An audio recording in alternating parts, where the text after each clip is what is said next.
Assalamualaikum warahmatullahi wabarakatuh. Selamat datang ke channel Cikgu Kasim Latif.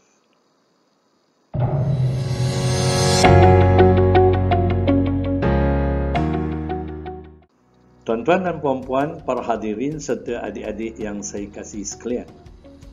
Dalam segmen kedua dan ketiga, saya telah pun menjelaskan tentang kriteria borang pemarkahan dalam pertandingan pidato umum. Dalam segmen kedua, saya telah memaparkan keseluruhan borang pemarkahan, dan dalam segmen ketiga, saya telah membicarakan tentang pengenalan yang terdiri daripada dua bahagian. Bahagian pertama, teknik menarik perhatian, dan bahagian kedua adalah preview isi-isi utama. Kedua-duanya membawa 5 markah dan 5 markah, keseluruhannya 10 markah. Banyak tu adik-adik. Dalam segmen keempat ini, saya akan membicarakan tentang badan ataupun isi yang merangkumi 5 pecahan, iaitu kejelasan isi-isi utama 5 markah, pecahan-pecahan isi 5 markah, bahan-bahan sokongan 5 markah, peralihan isi 5 markah, dan kajian serta credibility kajian membawa 10 markah. Untuk segmen keempat ini, saya akan membicarakan 3 bahagian yang teratas dahulu, iaitu yang pertama, kejelasan isi-isi utama 5 markah, pecahan-pecahan isi 5 markah, dan bahan-bahan sokongan 5 markah. Dalam segmen kelima nanti, saya akan bicarakan sambungannya, iaitu peralihan isi 5 markah, kajian dan credibility 10 markah. Tuan-tuan dan puan-puan serta adik-adik pelajar serta mahasiswa-mahasiswi sekalian yang ingin memasuki pertandingan pidato umum perlu mengetahui apa yang dinilai sebagaimana yang telah saya sampaikan dalam segmen-segmen terdahulu. Hari ini untuk isi ataupun badan pidato kita, yang pertama sekali ialah kejelasan isi-isi utama. Dalam pertandingan biasanya kita diminta untuk menjelaskan 3 isi utama dengan huraian serta contoh-contoh yang relevan. 3 isi utama itu perlu jelas. Sebagai contoh, saya telah berikan contoh pada episod yang lepas ataupun segmen yang lepas tentang kemalangan jalan raya. Sebab berlaku kemalangan jalan raya, sebagai contohnya, 3 isi utama yang telah saya bagi adalah yang pertama, pemandu mabuk. Isi utama ini perlulah nanti diberi sokongan. Bagaimanakah seseorang pemandu mabuk itu boleh mengakibatkan sesuatu kemalangan? Isi yang kedua adalah pemandu yang tidak mempunyai lesen atau para remaja yang tidak mempunyai lesen. Apakah akibat dan segala yang mungkin berlaku jika seseorang pemandu di jalan raya tanpa lesen? Ada kemungkinan mereka cepat panik apabila melihat sekatan jalan raya dan sebagainya. Mereka tidak stabil untuk memandu sesebuah kenderaan. Dan yang ketiga, mungkin sekali, sebenarnya banyak yang kita boleh beri sebab-sebab berlaku kemalangan jalan raya. Sebagai contoh yang saya bagi yang lepas adalah jalan raya dikorek oleh pihak TNB ataupun JKR dan mereka hanya menutup secara biasa saja, mengakibatkan lubang yang digali itu tidak sempurna dilitupi dengan tar, mengakibatkan berlakulah ada lompangan atau lubang yang boleh bertakung air dan tidak kelihatan khususnya pada masa hujan. pemandu khususnya motosikal, mereka akan terjerumus ke jalan raya apabila melalui ataupun melanggar lubang tersebut. Itu 3 contoh yang saya beri tentang sebab-sebab berlaku kemalangan jalan raya.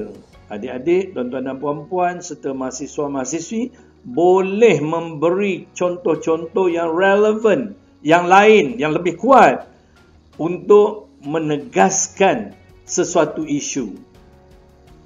Adik-adik, tuan-tuan dan puan-puan, dalam bahagian kejelasan isi utama ini, sesuatu isi itu mestilah dijelaskan, diberi contoh yang sesuai atau relevan dengan huraian-huraian yang mantap. Ketiga-tiganya mestilah seimbang. Kemudian pecahan-pecahan isi bagi badan atau isi yang kedua ialah apa saja huraian-huraian yang ringkas, yang relevan sekali lagi, berkaitan dengan tajuk kita, hendaklah kita huraikan. Kemudian antara satu isi dengan satu isi ada peralihannya, tapi itu akan saya bicarakan pada masa akan datang. Sekarang saya ingin bicarakan tentang aspek ketiga dalam badan atau isi, iaitu bahan-bahan sokongan. Bahan sokongan ini banyak. Cari, teroka. Saya ingat semasa saya masuk pidato agama yang saya jelaskan dalam episod pengenalan diri saya telah membaca sebanyak 70 buah buku hanya untuk bercakap atau berpidato dalam masa 8 minit sahaja. Apabila banyak kita baca, banyak kita faham, banyak kita tahu, mudah untuk kita menyampaikan kepada audiens. Saya ingat lagi apabila diumumkan sebagai pemenang, pensyarah saya, salah seorangnya datang jumpa saya, siapa yang buatkan teks tu, Kasim? Dia tanya saya. Pensyarah mana yang buatkan? Saya kata, saya buat sendiri. Mereka terkejut kerana fakta-fakta itu yang saya lontarkan, mereka sendiri tak tahu. Kerana daripada banyak buku yang kita baca, banyak maklumat yang kita dapat, dan bila kita lontarkan, bila kita berpidato, sudah barang tentu audiens ada yang tidak tahu tentang fakta-fakta tersebut. Adik-adik, tuan-tuan dan puan-puan, bahan sokongan mungkin sekali yang paling mudah kita perolehi daripada buku. Mungkin adik kata, wah 70 buku itu bukan main-main, bukan sedikit masa.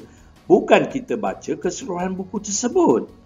Kita hanya ambil bahagian-bahagian yang sesuai dengan teks kita ataupun tajuk pidato kita. Sebagai contoh, jika tentang Rasulullah sallallahu alaihi wasallam, kita nak membicarakan tentang solat Rasulullah, kita hanya baca bahagian solat sahaja.